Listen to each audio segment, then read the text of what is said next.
73 anyos nga lolo gikawatan og 3 milyones pesos nga cash sud sa iyang panimay. Mga suspitsado nga silingan ra usab sa biktima nasikop. Ani ang report ni Femari Dumabo.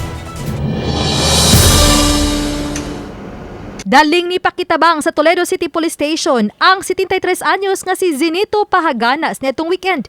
Tungod kay gikawat sud sa iyang balay ang iyang 3 milyones pesos nga cash. Matod sa hepe sa Toledo Police nga bag-uhay lang nahalinan og yuta ang biktima ug mas gipili nini nga tapigan ang iyang cash. Nailhan sa biktima ang mga suspitsado hinungdan nga sa hot pursuit operation. Nasikop ang mag-inahan nga giilang sila si Remedios ug Marvin Malabo. Station utilized its intelligent operatives as well as investigators, and through the interview of the witnesses, particularly the victim, we were able to immediately arrest 2 suspects, and in their possession is 50,000 pesos. Sa pagkasikop sa duha, na-recover ang 50,000 pesos nga cash.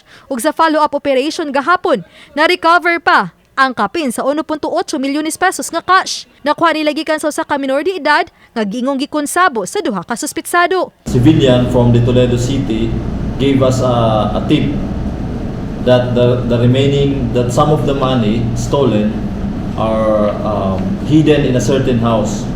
So our investigators went to that place and we were able to recover from a minor, which we are not going to mention his name here, 1,600,000 worth 270,000 pesos were shown to us by the minor na hidden under the it's dug under it's buried in the ground. Mukapin sa 1.9 milyones pesos nga kwarta ang na-recover.